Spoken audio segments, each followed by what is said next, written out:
This is SportsJam. I'm Doug Doyle, and joining us today is NHL Hall of Fame goalie and New York Rangers legend Henrik Lundqvist. King Henrik, great to see you. Good to see you.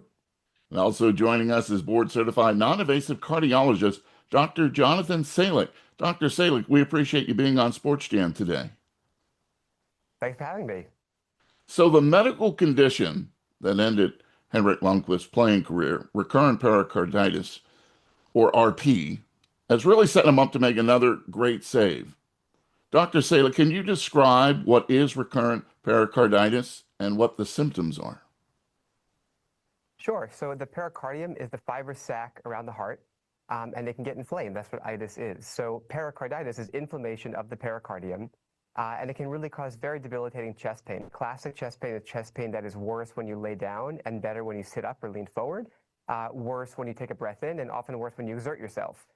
It can radiate to your back, it can cause shortness of breath, and it can be quite debilitating. We usually don't know what causes it, though it can sometimes happen in the setting of a surgery or procedure on your heart for another reason. And most patients do well. But in up to a third of cases, patients can initially do well and then have recurrent symptoms, and that's what recurrent pericarditis is. Henrik Lundqvist has teamed up with Kinetica Pharmaceuticals for a campaign called Life Disrupted to raise awareness about RP. That's Life, DISRPTED. Throughout your pro career, you were aware of a leaky aortic valve in your heart, Henrik, but doctors monitored the condition, but you weren't impacted so much by it until you were a free agent in the fall of 2020 when you signed a one-year contract with the Washington Capitals. And then you went through medical testing and with the new team, and doctors discovered this condition that had worsened significantly. And you were told high intensity exercise and blows to the chest could put you at risk of sudden death. Tell us about your RP diagnosis and how it's impacted your career and your life.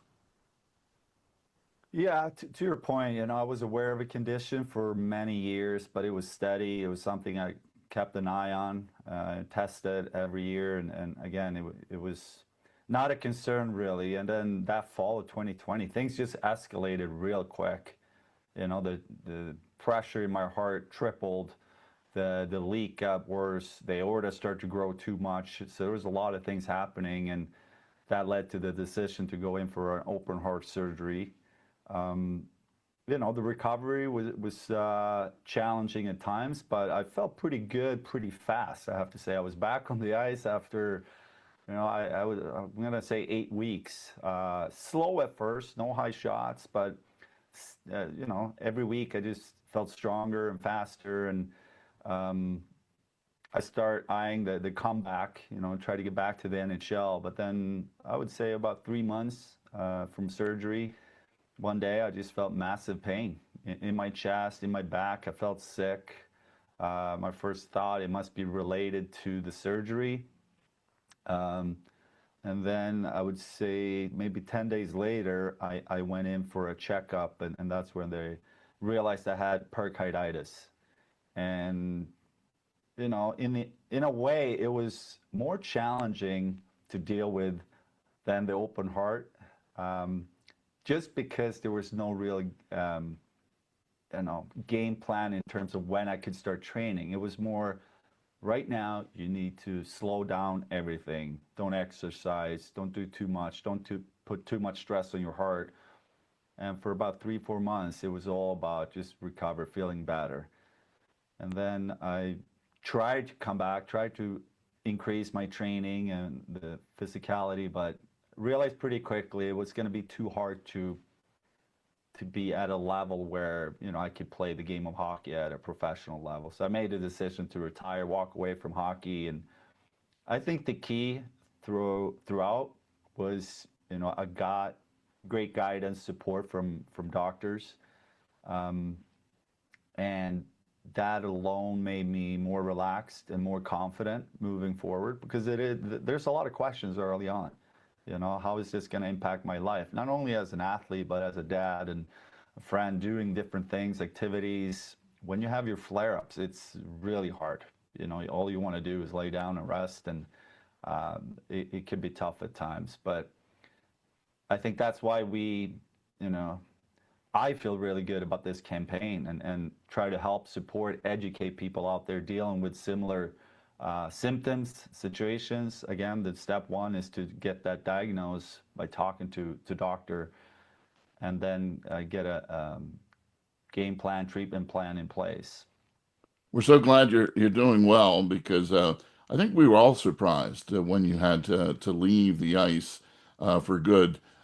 We didn't really understand as fans and what was going on with you. Dr. Salik, how can someone be sure their symptoms are not being misdiagnosed? And how important is early diagnosis in RP?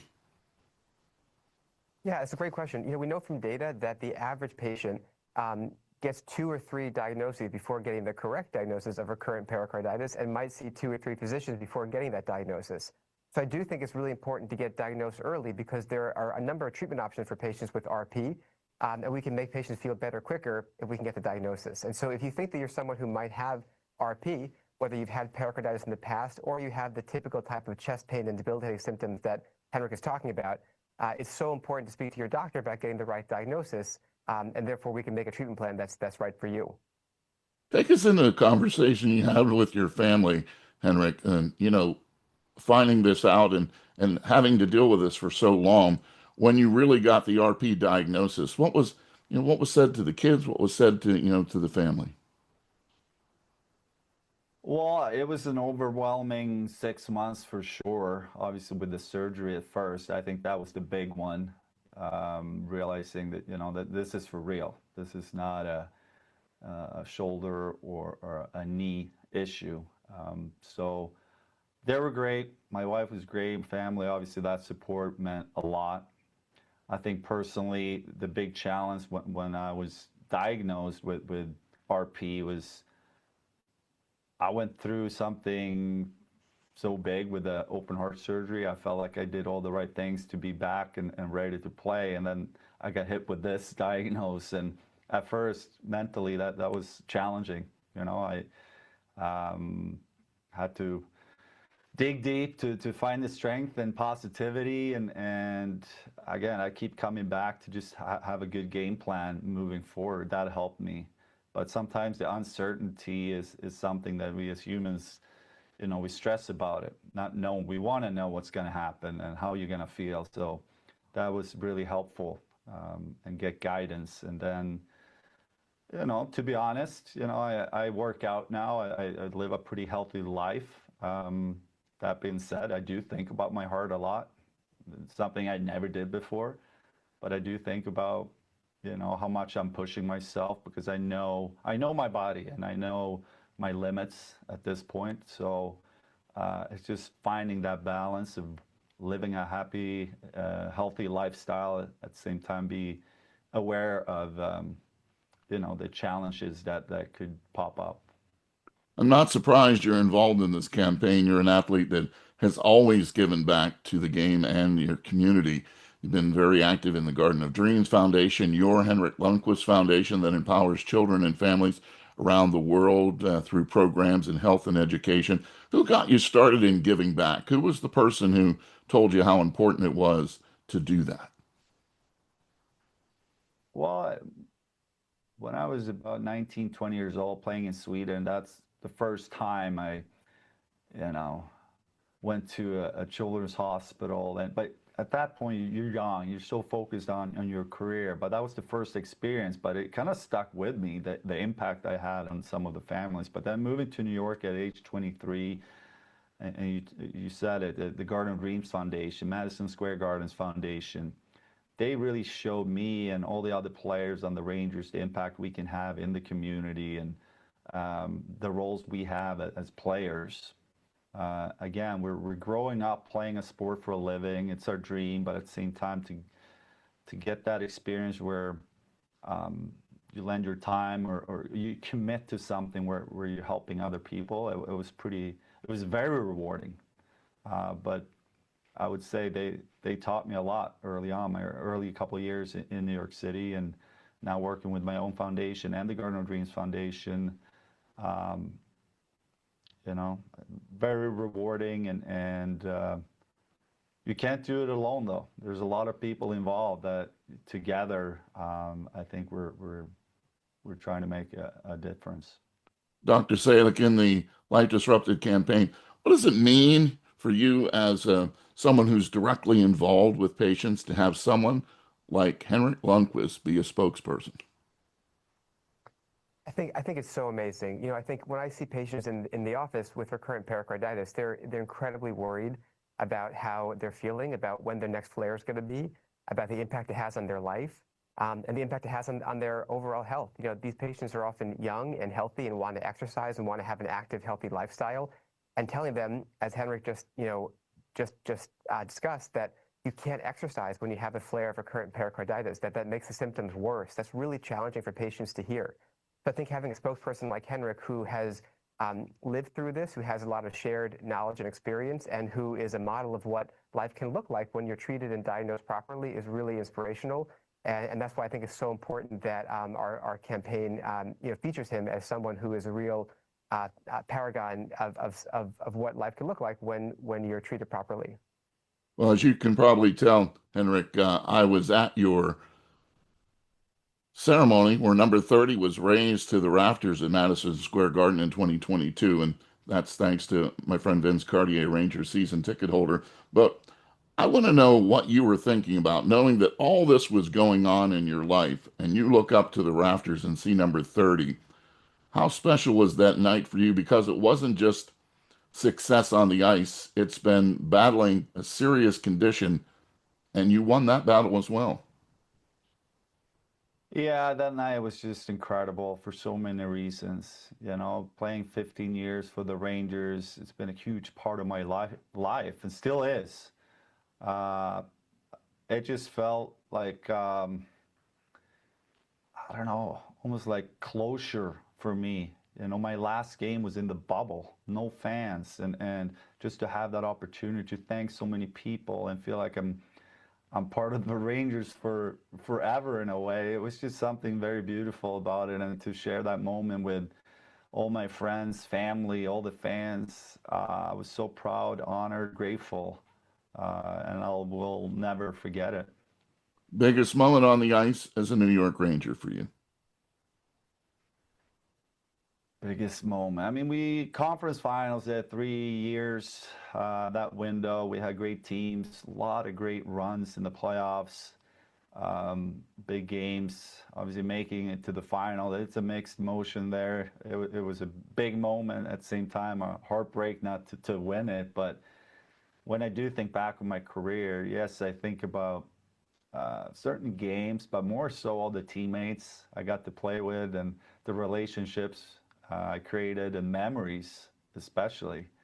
When you start playing the game, you think about, well, in my case, to stop a puck. You don't think about how much the game is going to bring to you and into your life, the experiences, memories, wisdom, and that's something I think a lot about, now when I'm retired and doing other things.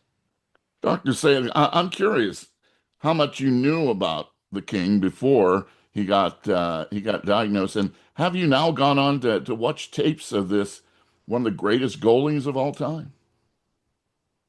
I'm actually born and raised in Manhattan, so I've been a major fan for many years, and remember watching the Rangers from when I was a kid when they won the Cup in '94. So it's actually a tremendous honor for me to be here with him today, talking about this condition as someone who's admired him from afar for so many years.